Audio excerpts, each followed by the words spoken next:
அன்பு நண்பர்களே, அனைவருக்கும் அன்னை சமையல் உமாவின் அன்பான வணக்கங்கள். இன்னைக்கு அன்னை சமையலில் பார்க்க போகிறது எல்லாருக்கும் ஆல் டைம் ஃபேவரட்டான ஒரு ரெசிபி தான் பார்க்க போகிறோம். சக்கரை பொங்கல் கோயிலில் கொடுத்தா நம்ம விரும்பி சாப்பிடுவோங்க. வாங்க டேஸ்டியாக சக்கரை பொங்கல் எப்படி செய்கிறதுன்னு பார்க்கலாம். 1/4 கப் பாசிப்பருப்பை நல்லா வாசனை வர வரைக்கும் வறுத்துக்கலாம். கலர் மாறக்கூடாது, ஆனால் நல்லா வாசனை வர வரைக்கும் வறுத்துக்கணும். பாசிப்பருப்பை இது மாதிரி வறுத்துட்டு வேக வச்சிங்கன்னா சக்கரை பொங்கல் டேஸ்ட் நல்லா இருக்குங்க, நல்ல வாசனையாகவும் இருக்கும். பாசிப்பருப்பை நல்லா வாசனை வர வரைக்கும் வறுத்தாச்சு. இப்போ இதை கழுவிட்டு ஒரு குக்கரில் போட்டுக்கலாம். கழுவுன பாசிப்பருப்பை இதில் சேர்த்துக்கலாம். இப்போ அடுத்து 1/2 கப் பச்சரிசி இதில் சேர்த்துக்கலாங்க.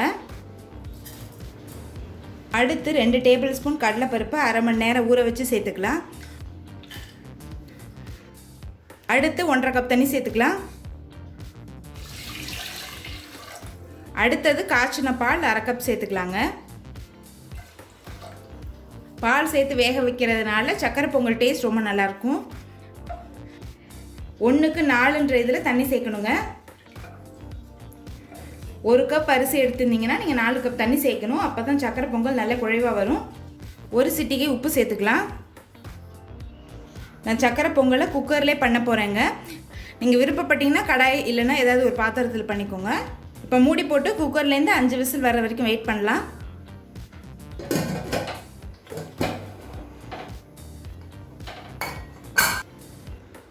இப்போ அரிசி வெந்துட்டுருக்க நேரத்தில் நம்ம முந்திரி திராட்சையெல்லாம் வறுத்துக்கலாங்க. கடாயில் தேவையான அளவு நெய், கொஞ்சம் முந்திரி சேர்த்துக்கலாம்.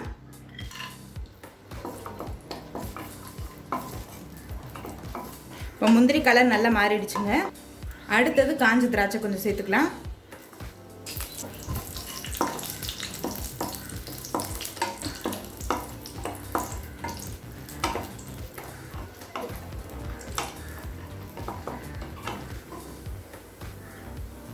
இப்போ முந்திரியும் திராட்சையும் நல்லா வறுத்தாச்சுங்க. இப்போ இதை எடுத்து தனியாக வச்சிடலாம்.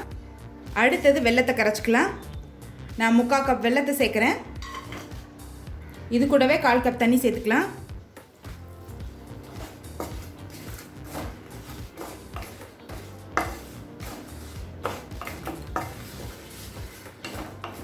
அடுத்து 3 ஏலக்காயை தட்டி போட்டுக்கலாங்க.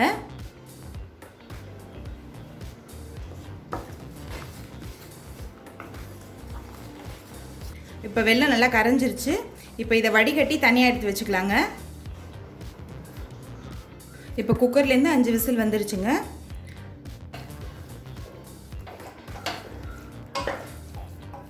பாருங்கள், நல்லா குழைவாக வெந்திருக்கு.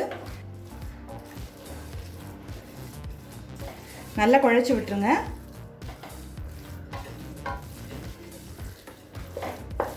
இப்போ வடிகட்டின வெள்ளை கரைசல் இதில் சேர்த்துக்கலாம்.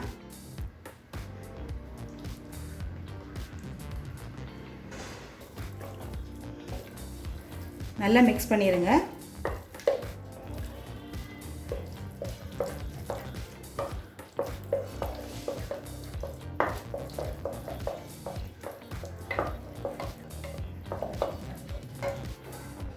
இது கூடவே 1/4 கப் நெய் சேர்த்துக்கலாங்க. அடுத்து நம்ம வறுத்து வச்சிருக்க முந்திரி திராட்சை இதில் சேர்த்துக்கலாங்க.